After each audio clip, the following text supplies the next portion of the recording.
askan wi loolu mooy dëgg. Il faut que gars yi arrêté seen tappale yi ñu nekkee. salaamaaleykum patriote damay ñëw léegi wax ci Bachir Fofana mi nga xamante ni yóbbu nañ ko mandat de dépôt war ko jugé ci d'ici quelques jours mais balaa boobu damay ñëw wax tuuti ci Omar Diagne parce que fan yële temps yële toujours ma def vidéo wax ci moom parce que am na lu ma gis tappale goo xamante ni mi ngi nekk ci moom ma ci doon wax am ñu ma taf ñu bare di wax ci man lu ne ñu yàq ma ko ñooñu mais ñooñu doon ma taf di wax ñooñu laa gis tey ñu taf Omar Diagne di wax ci moom daanaam combat bi ma nekkoon ak moom ñoom ñëpp fekk si nañ ma ci mu def interview bi mujjee def wax ci ay wax yoo xam te ni tegu ko ci xam-xam tegu ko fenn loolu ci ay tappale nee na dette cachée amul li nguur gi def ay expert ay borom xam-xam ñoo xam te ni mën nañ ko jàngal ñoo xam te ni laa la wax mën nañ ko jàngal expliquer dette cachée yi nga xamante ni ay dette la yu gars yi contracté pour ci tuuru Sénégal te kenn xamul fan la jaar da ngay jékki-jékki nag jot ay courrier wane ni amoon ngeen fi dette nangam te doo xam xaalis bi fan ak fan lañ ko dugal moom mu ni dette cachée amul maanaam li nguur gi wax amut li président Ousmane Sonko wax amut te loolu dinañ ci ñëw ci ni mu gën a leeree ci ay borom expert ñoo xam te mën nañ ko jàngal incha allah ci conférence de presse bi ñu nar a def dimanche ci ak God gars yi nañ ci ñëw tontu ko tontu yu leer ci xam-xam wan leen di xamul xam-xam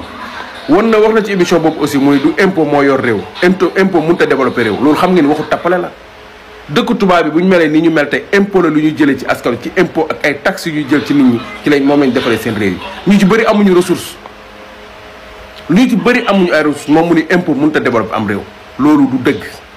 wax ko ci xam-xam mais li ci gën a doy waat ci waxam ñu bëri dañuy wax naan nee na voyage bi lii voyage bi non boo loolu amul solo li gën a grave ci waxam ji mooy lim ni dette cachée amut maanaam 4000 milliards de dettes yi ñu wax mu ni dette cachée amut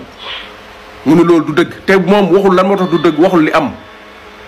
maanaam wax ko ci xam-xam teg ko ci fente incha allah dimanche ay ñu ko ay borom xam-xam yoo xam te ni ci dem affaire finance ay borom xam-xam la ci danañ ko tontu yu leer naññi donc su ma jógee foofu dama ñëw ci Bachir Fofana dama dégg tout à l'heure boo gisee ma wax ci moom sax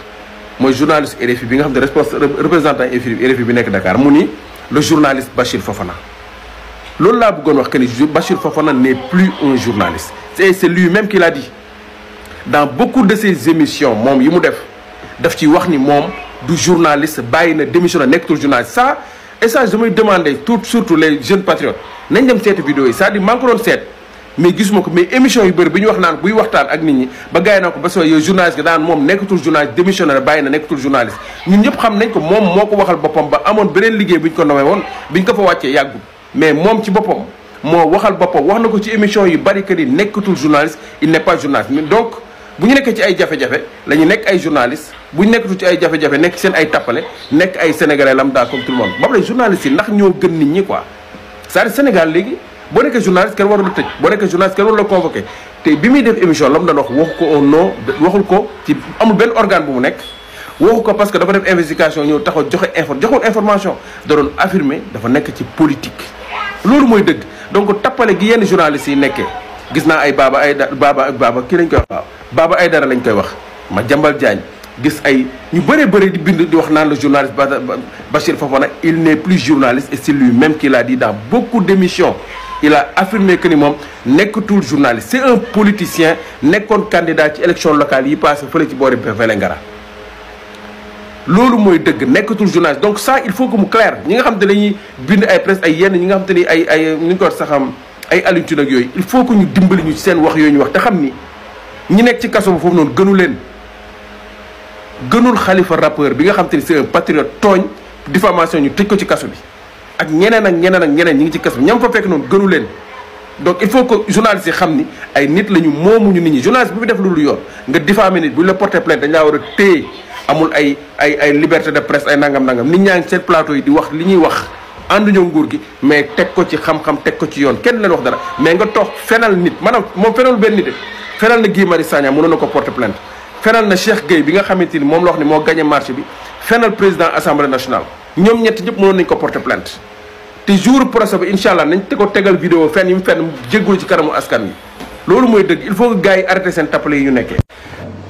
et je crois que tey ñu au-delà de mandat de dépôt bi Bachir Fofana am dañu ko yóbbu en flagrant mooy loo xamante ni wax nga ko ci télé loo xamante ni soxlawul enquête du dëgg ñu àtte la ci nu mu gën a gaawee soit ñu àtte la xam luñ lay daan ñu àtte la ndax dañ lay bàyyi wala dañ lay def sursis surtout koo xamante ni musul am problème boobu ak yoon donc nekkul koo xam ni c'est un récidiviste du dëgg donc man ce que je souhaite mooy tey ci situation boobu mu génn ci du dëgg parce que je l'ai connu liggéey naa ak moom bokk naa ak moom ay plateau presque ay années du tey 2018 2019 bokk naa ak moom ay plateau comprendre nga après nag libre à lui d'avoir ses postures ou d'avoir ses positions parce que c'est un journaliste bu am une grande expérience nekkoon ci agence de communication mais tey liberté dafay ànd ak responsabilité li tax ma ne liberté dafay ànd ak responsabilité parce que tey même si tu es un journaliste quand tu donnes des informations comprendre nga waruloo joxe information boo xam ne amul du dëgg d'autant plus que loolu mën na discréditer l'institution parce que en ce moment nag comme dañ ko toppee nu mu tudd diffusion de fausses nouvelles que yo mu ngi ci procédure yoon maintenant ce qu'il faudra reconnaître mooy au moins il y a un changement par rapport au système judiciaire et le changement qui a été opéré on fait la remarque que Bah Diakhaté yëkkati woon na ay kàddu ñu ne ko flagrant délit am na beneen chroniqueur bu yëkkati woon ay kàddu ñu yóbbu ko en flagrant délit parce que loolu mooy tax ñu bañ a jàpp ni nit ñi dañuy def pression wala dañuy noot nit parce que ci nguuru Macky Sall ku ñu mësoon a téye duñ la yóbbu flagrant ci loo xam ne c'est flagrant mais dañ lay yóbbu instruction def la mandat de dépôt tëj la fa juróom benn weer doog la woo pour àtte la donc moi ce que je souhaite mooy ci situation bi mu génn ci parce que humainement yéenewuma kenn kaso mais ça ne veut pas dire que nag je suis pour que nit ki loola neex nga wax ko ci penc mi wala xibaar bu loola neex nga yëkkati ko fekk xibaar bi doonul dëgg voilà. liberté de la presse. liberté de la presse parce que pour man la presse mënul dem ci impunité xam nga on a toujours parlé de la dépénalisation des délits de presse mais tey le journaliste c'est un citoyen comme les autres est-ce que ce qui est valable pour les autres ne peut pas être valable pour les journalistes ça c'est un débat est-ce que parce qu'on est journaliste qu'on doit avoir une immunité journalistique parce que pour man aussi le journaliste comme le maçon comme l'autre dafa am ay devoir am ay obligations n'est-ce pas donc aussi si penc mi ci kàddu yi nga xamante ni moom la ñuy yëkkati dafay am aussi la responsabilité je reviens toujours sur le mot responsabilité liberté dafa am lu koy téye mooy la responsabilité parce que mën nga yëkkati kàddu boo xamante ni mën na indi jéeya je l'avais dit par exemple sur la crise de la Casamance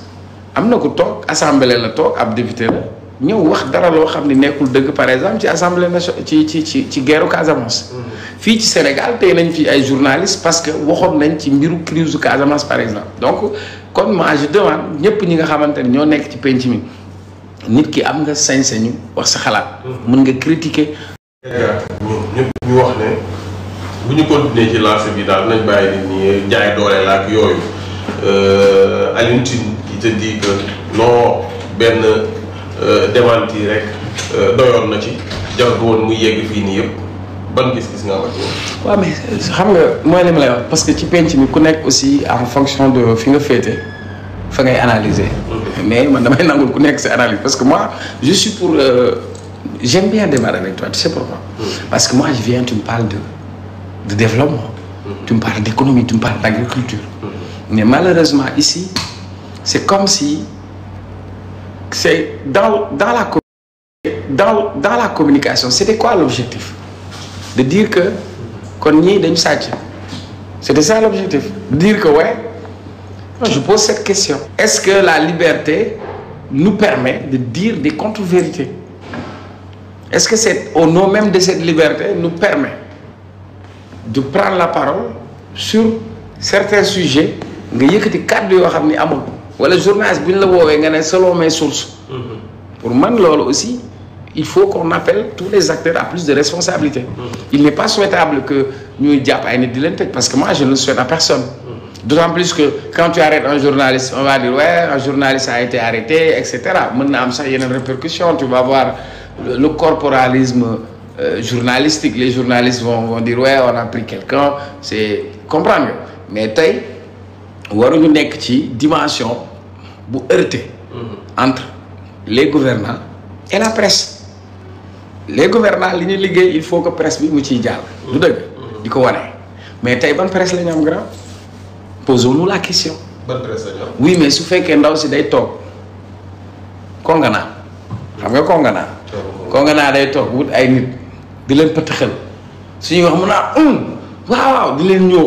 ñuy dugg ci benn orientation boo xam. léegi da nga am sa télé nga nekk patron de presse sa télé doon liggéey am ñu professionnel am benn niveau.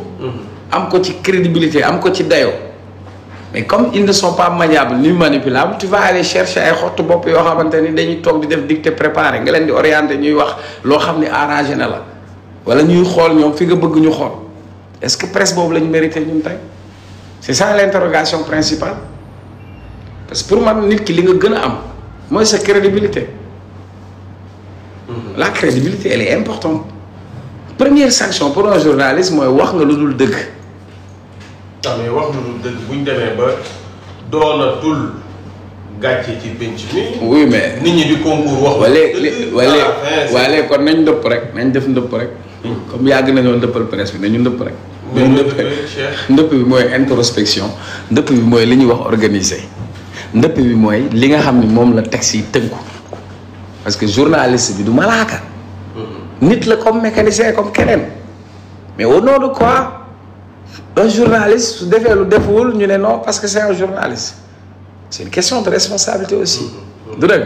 maintenant est-ce qu'on peut continuer à servir le bâton pour man on ne doit pas arriver dans cette situation en quelque sorte aussi au-delà de tout l'Assemblée nationale devra communiquer am na situation yoo xam ne il suffit d'avoir un démenti pour le faire ça on peut le faire mais am na situation yoo xamante ni dafay baax nga dem ci yoon pour setal sa der aussi dafay baax nga dem ci yoon setal sa der xam nga Adama Gaye bu mu toogee mu ne ci affaire u Azer bi Abbas Fall dafa am xaalis nangam sangam Abbas Fall amul ay mbokk amul njaboot bu Abbas Fall